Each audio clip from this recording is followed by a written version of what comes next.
জাতিসংঘের প্যালেস্টিনিয়ান ত্রাণ সংস্থা UNRWAর কার্যক্রম নিষিদ্ধ করে ইসরায়েলি পার্লামেন্ট নেসেতের পাশ করা আইনের বিরুদ্ধে প্রথমবার রিট আবেদনের শুনানি অনুষ্ঠিত হয় দেশটির সুপ্রিম কোর্টে। মানবাধিকার সংস্থা আদালার দায়ের করা এই রিটে বলা হয়, নিষেধাজ্ঞার কারণে ওয়েস্ট ব্যাংক, পূর্ব জেরুজালেম এবং গাজার 2 মিলিয়নেরও বেশি প্যালেস্টিনিয়ান শরণার্থী খাদ্য, চিকিৎসা ও জরুরি মানবিক সহায়তা থেকে বঞ্চিত হচ্ছেন। এটি ইসরায়েলি সুপ্রিম কোর্টে UNRWA নিষেধাজ্ঞার সাংবিধানিক বৈধতাকে চ্যালেঞ্জ করে দায়ের করা রিটের প্রথম শুনানি। আমরা যুক্তি দিচ্ছি যে এই আইন ওয়েস্ট ব্যাংক, পূর্ব জেরুজালেম এবং গাজার 2 মিলিয়নের বেশি মানুষের সামাজিক নিরাপত্তা, খাদ্য, চিকিৎসা ও জরুরি সহায়তা পাওয়ার মৌলিক অধিকার চরমভাবে লঙ্ঘন করছে। সোমবার আদালত কক্ষে শুনানি শুরু হতেই তৈরি হয় চরম বিশৃঙ্খলা। উগ্র ডানপন্থী জাতীয় নিরাপত্তা বিষয়ক মন্ত্রী ইতামার বেন গভির ও লিকুদ পার্টির আইন প্রণেতারা রিটকারী আইনজীবীদের উদ্দেশ্যে চিৎকার করে আদালত থেকে বের হয়ে যাওয়ার নির্দেশ দেন। একই সাথে এই শুনানিকে আদালতের এখতিয়ার বহির্ভূত পদক্ষেপ হিসেবে আখ্যা দেন বেন গভির। আদালতের হস্তক্ষেপের কোনো সীমা নেই। গতকাল তারা কারাফটক থেকে কুমির সরানোর বিষয়ে হস্তক্ষেপ করেছে। আজ UNRWAর আইন নিয়ে কথা বলছে, আর পরশু ছিল বিচার বিভাগীয় সংস্কার। এসব বন্ধ হওয়া উচিত।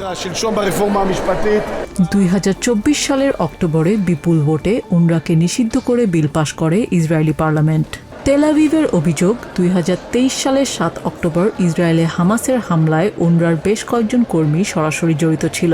যদিও আন্তর্জাতিক কোর্ট অফ জাস্টিস 2025 সালে UNRWAকে কর্মকাণ্ড চালাতে নির্দেশ দিয়েছিল, তবে ইসরায়েল তা সরাসরি প্রত্যাখ্যান করে। বিতর্কিত এই আইনটি উত্থাপনকারী লিকুদ দলীয় আইন প্রণেতাদের দাবি, জাতীয় নিরাপত্তার স্বার্থেই এই সিদ্ধান্ত বজায় রাখতে হবে। আমি প্রথমত এই শুনানি হওয়াটাই আশা করিনি। যা দেখছি তা কোনোভাবেই হওয়া উচিত নয়। সরকারি ও বিরোধী দল মিলে পার্লামেন্টের 92 জন সদস্য এই আইনের পক্ষে ভোট দিয়েছেন। এটি একটি জাতীয় ঐকমত্য। 7 অক্টোবরের হামলায় যারা নিহত হয়েছেন তাদের পরিবারের বিচারের স্বার্থেই আমি এই বিল পাশ করিয়েছিলাম। সব তর্ক বিতর্ক ও উত্তপ্ত শুনানির পর সুপ্রিম কোর্ট রিটকারীদের আবেদনটি প্রত্যাহারের পরামর্শ দিয়েছে। বিচারকরা জানান, UNRWAর কার্যক্রম বন্ধ হলেও বিকল্প সংস্থার মাধ্যমে ত্রাণ পৌঁছানো হচ্ছে, তাই প্যালেস্টিনিয়ানদের অধিকার ক্ষুণ্ণ হওয়ার প্রমাণ মেলেনি।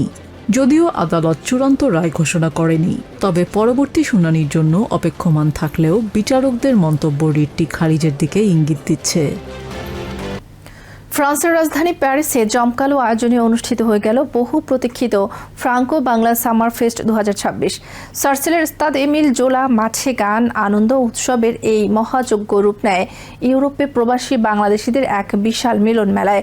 নিজেদের সংস্কৃতি, ঐতিহ্য আর শেকড়ের টানে এক ছাদের নিচে মেলবন্ধন ঘটে প্রায় 4000 প্রবাসী বাংলাদেশির।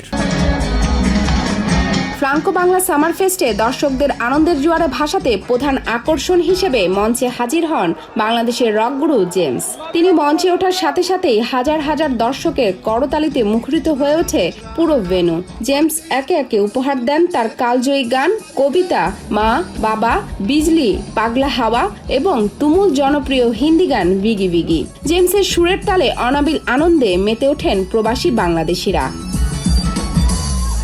এর আগে লোকজ সুরের মূর্ছনায় মঞ্চ মাতান গুণী সঙ্গীতশিল্পী রাহুল আনন্দ। তার নিজস্ব গায়কী ও জনপ্রিয় গানগুলো বিমোহিত করে দর্শকদের। শুধু গানই নয়, মেলায় প্রবাসীদের দেশীয় আমেজ দিতে ছিল ঐতিহ্যবাহী বাংলাদেশি খাবার, পোশাক ও হস্তশিল্প সামগ্রীর বৈচিত্র্যময় স্টল। নারী ও শিশুদের জন্য ছিল বিনোদনমূলক নানা প্রতিযোগিতার আয়োজন। এমন উদ্যোগ ফ্রান্সে বাংলাদেশি কমিউনিটিকে ঐক্যবদ্ধ রাখতে গুরুত্বপূর্ণ ভূমিকা রাখবে বলে মনে করেন বাংলাদেশি অভিনেত্রী ও কন্টেন্ট ক্রিয়েটর রেহানা রাখি। অসম্ভব ভালো লেগেছে। মানে এই প্রোগ্রাম নিয়ে অনেক জল্পনা কল্পনা ছিল। মানে আমরা যতদিন পর্যন্ত এই প্রোগ্রাম হওয়া নিয়ে আয়োজন নিয়ে আমি এটার অনেকগুলো প্রমোশনও করেছি। আয়োজনের অন্যতম আকর্ষণ ছিল মেগা র্যাফেল ড্র, যেখানে প্রথম পুরস্কার হিসেবে ছিল একটি বিলাসবহুল BMW গাড়ি। বিজয়ী প্যারিস প্রবাসী রেজনার হাতে গাড়িটির চাবি তুলে দেন উৎসবের আয়োজকরা।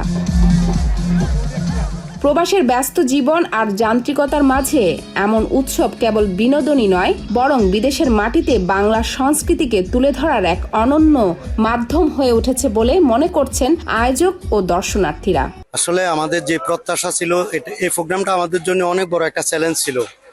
আমরা আশাও করি নাই আমাদেরকে এত মানুষ ভালোবাসে। ফেরিসের প্রবাসী ভাই ও বোনেরা, তাদের প্রতি আমি আন্তরিকভাবে কৃতজ্ঞ যে আমাদেরকে এত ভালোবাসা দিয়ে এখানে সময় নষ্ট করে উপস্থিত হয়েছেন।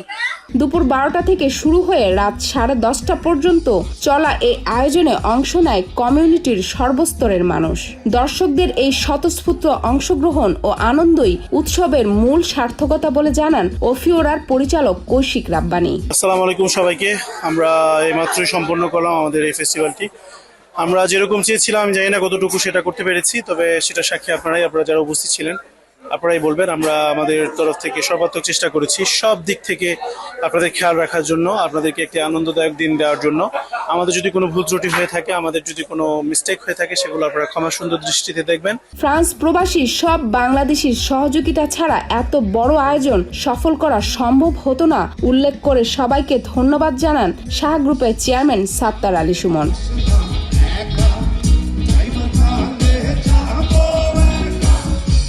প্যারিসের গ্রীষ্মের আমেজ আর জেমসের উদাত্ত কণ্ঠ, এই দুয়ের মেলবন্ধনে প্যারিসের সার্সেল মাঠ পরিণত হয়েছিল প্রবাসী বাংলাদেশিদের এক মিলন মেলায়। সুর আর আনন্দে মেতে উঠেছিলেন বাংলাদেশিরা। এভাবেই ফ্রান্সের মাটিতে বাংলা সংস্কৃতি এগিয়ে যাবে, এটাই প্রত্যাশা। কালো ধোঁয়ার কুণ্ডলী আর আগুনের লেলিহানে ঢেকে গেছে গ্রিসের রাজধানী এথেন্সের উত্তর পশ্চিম অঞ্চল। প্রবল বাতাস আর দীর্ঘ খরার কারণে গত 4 দিন ধরে অ্যাটিকা ও বোয়েটিয়া অঞ্চলে দ্রুত ছড়িয়ে পড়ছে দাবানল। তীব্র ও এলোমেলো বাতাসে অনিয়ন্ত্রিতভাবে জ্বলছে বনভূমি। আগুন লোকালয়ের দিকে ধেয়ে আসায় জরুরিভাবে সরিয়ে নেওয়া হয়েছে বাসিন্দাদের। 4 শতাধিক অগ্নি নির্বাপক কর্মী এবং 21টি বিমান ও হেলিকপ্টার আগুন নিয়ন্ত্রণে নিরলস চেষ্টা চালিয়ে যাচ্ছে। দাবানলের তীব্রতার মধ্যেই রবিবার পাসাথা উপকূলীয় এলাকায় ঘটে এক মর্মান্তিক দুর্ঘটনা। সমুদ্র থেকে পানি সংগ্রহ করে আগুন নেভানোর সময় আকাশে পাশাপাশি উড়ন্ত 2টি হেলিকপ্টারের মধ্যে সংঘর্ষ ঘটে। এতে একটি হেলিকপ্টার নিয়ন্ত্রণ হারিয়ে মাটিতে আছড়ে পড়ে আগুন ধরে যায় এবং ঘটনাস্থলেই নিহত হন ডেনমার্ক ও গ্রিক বংশোদ্ভূত 2 পাইলট। তবে দ্বিতীয় হেলিকপ্টারের 2 ক্রু প্রাণে বেঁচে যান। ধ্বংসস্তূপ থেকে তাদের উদ্ধার করা জরুরি চিকিৎসক জর্জস আন্তুলাস জানান, আকাশেই বিস্ফোরণের কারণে 2 পাইলটের তাৎক্ষণিক মৃত্যু হয়।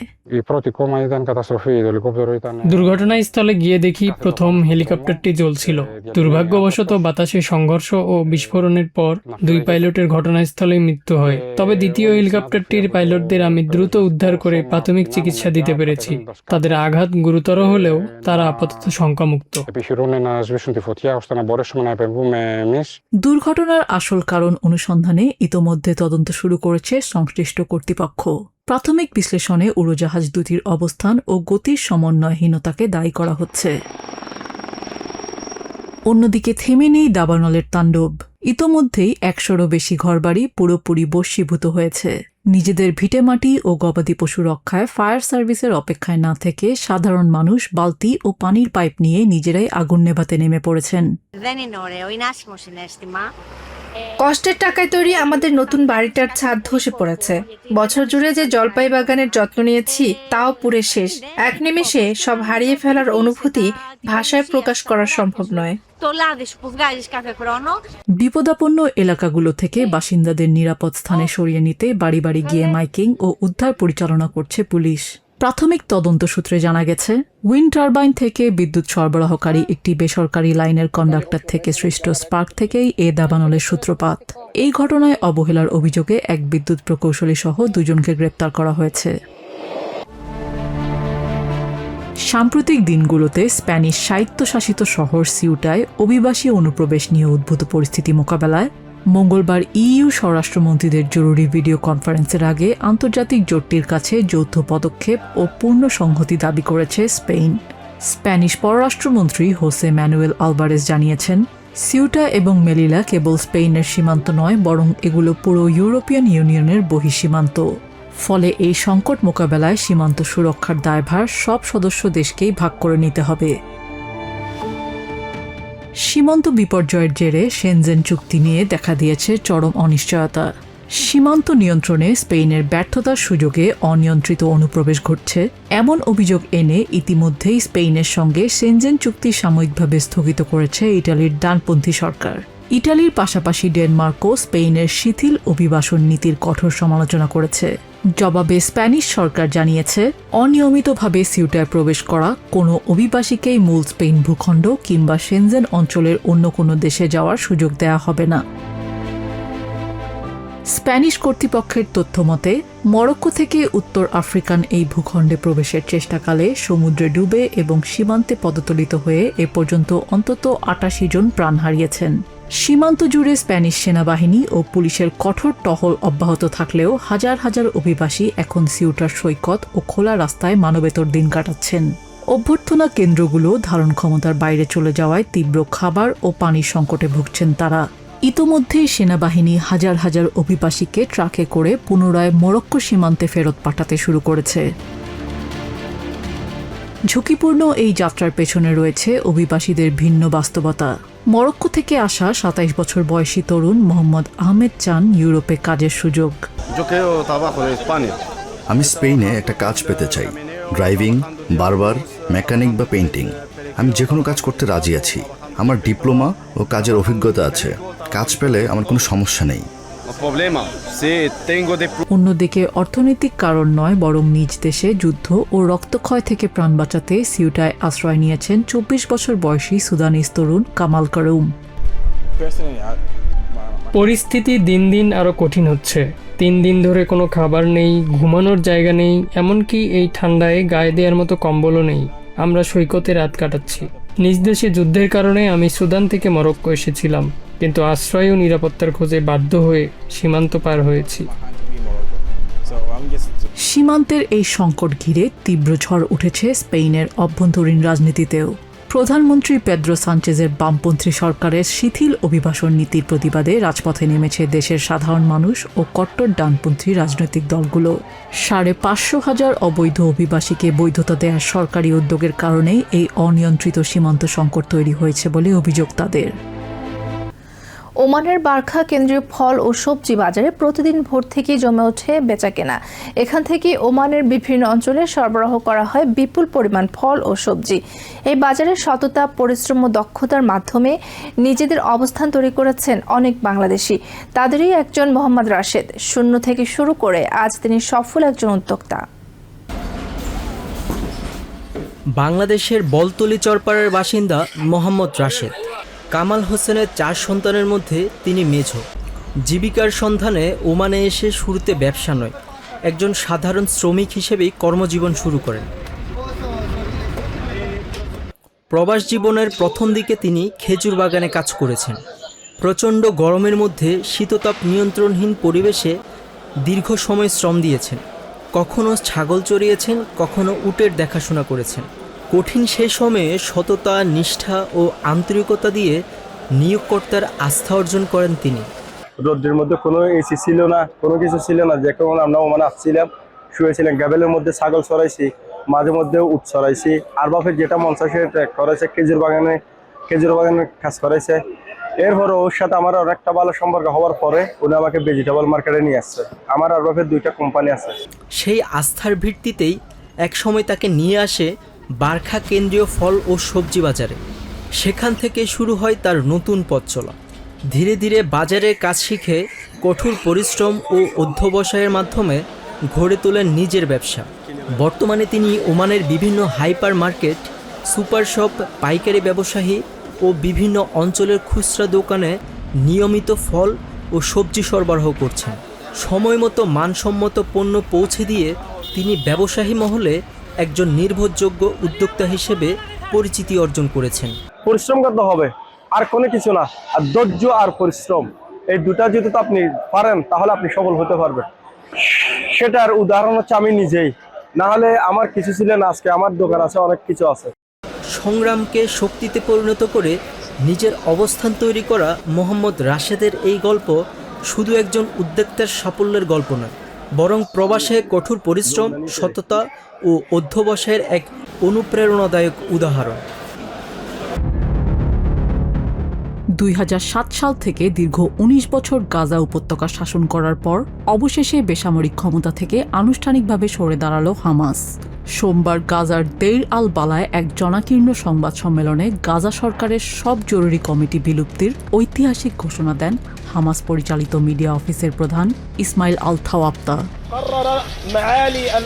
প্রশাসনিক রূপান্তর প্রক্রিয়াকে সহজতর করতে এবং পূর্ব ঘোষিত চুক্তি বাস্তবায়নে আমাদের আন্তরিকতার প্রমাণ হিসেবে সরকারি জরুরি কমিটির প্রধান মোহাম্মদ আল ফাররা আনুষ্ঠানিকভাবে পদত্যাগ করেছেন। সেই সাথে গাজা সরকারের সব জরুরি কমিটি বিলুপ্ত করার ঘোষণা দেওয়া হলো। হামাস জানায় হামাস গাজা শাসন করছে। ইসরায়েলের এই যুদ্ধ দীর্ঘায়িত করার অজুহাত চিরতরে কেড়ে নিতেই এই পদক্ষেপ। তবে জনস্বার্থে সাধারণ ও পেশাদার কর্মীরা নিজ নিজ দায়িত্ব পালন করে যাবেন। আমরা প্যালেস্টিনিয়ান জনগণকে আশ্বস্ত করছি যে সরকারি ব্যবস্থায় নিয়োজিত সাধারণ ও পেশাদার কর্মীরা নিজ নিজ পদে বহাল থাকবেন। কোনো প্রশাসনিক বা প্রযুক্তিগত শূন্যতা যেন তৈরি না হয়, সেজন্য তারা জনস্বার্থে সেবা দিয়ে যাবেন। সামরিক নিরস্ত্রীকরণের আন্তর্জাতিক চাপ এড়াতে বেসামরিক ক্ষমতা ছাড়লেও এখনই অস্ত্র ছাড়ছে না হামাস। এছাড়া গাজার সব সরকারি কর্মীরা টেকনোক্র্যাট কমিটির অধীনেই কাজ করতে প্রস্তুত বলে জানান হামাসের এই কর্মকর্তা। আমরা স্পষ্টভাবে নিশ্চিত করছি যে গাজায় সেবামূলক কাজে নিয়োজিত সব কর্মকর্তা কর্মচারী মূলত রাষ্ট্রীয় কর্মী। তারা নবগঠিত national committee for the administration of Gaza বা NCAG এর অধীনে দায়িত্ব পালন করতে সম্পূর্ণ প্রস্তুত। সম্প্রতি কাগজের পরিকল্পনা পেরিয়ে মাঠ পর্যায়ে কাজ শুরু করেছে বোর্ড অফ পিস।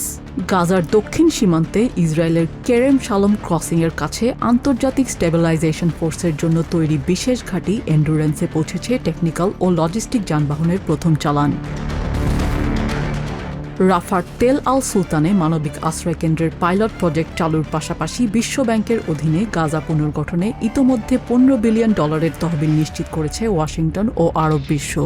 এই আন্তর্জাতিক শান্তি বাহিনীকে সহায়তায় ইন্দোনেশিয়া, মরক্কো ও কাজাকিস্তানের সেনা মোতায়েনের বিষয়টিও চূড়ান্ত পর্যায়ে, যেখানে ডেপুটি কমান্ডার হিসেবে দায়িত্ব পালন করবেন একজন ইন্দোনেশিয়ান সেনা। ইসরায়েল এই ঐতিহাসিক সিদ্ধান্তকে হামাসের রাজনৈতিক চাল বলে আখ্যা দিলেও কায়রোতে চলমান প্যালেস্টিনিয়ান দলগুলোর আলোচনায় NCAG কমিটিতে দ্রুত গাজায় প্রবেশ করিয়ে পুনর্গঠনের দ্বিতীয় ধাপ শুরু করার ওপর জোর দিচ্ছে। প্রেসিডেন্ট ডোনাল্ড ট্রাম্পের মধ্যস্থতায় হওয়া শান্তি পরিকল্পনা ও জাতিসংঘ নিরাপত্তা পরিষদের 2803 নম্বর প্রস্তাবের অধীনে গাজা পরিচালনার জন্য গঠিত হয়েছে national committee for the administration of Gaza বা NCAG। সম্পূর্ণ নিরপেক্ষ ও পেশাদার টেকনোক্র্যাটদের নিয়ে গঠিত এই কমিটির প্রধান ডক্টর আলী সাদ। শিগগির এই কমিটি গাজায় প্রবেশ করবে বলে ধারণা সংশ্লিষ্টদের।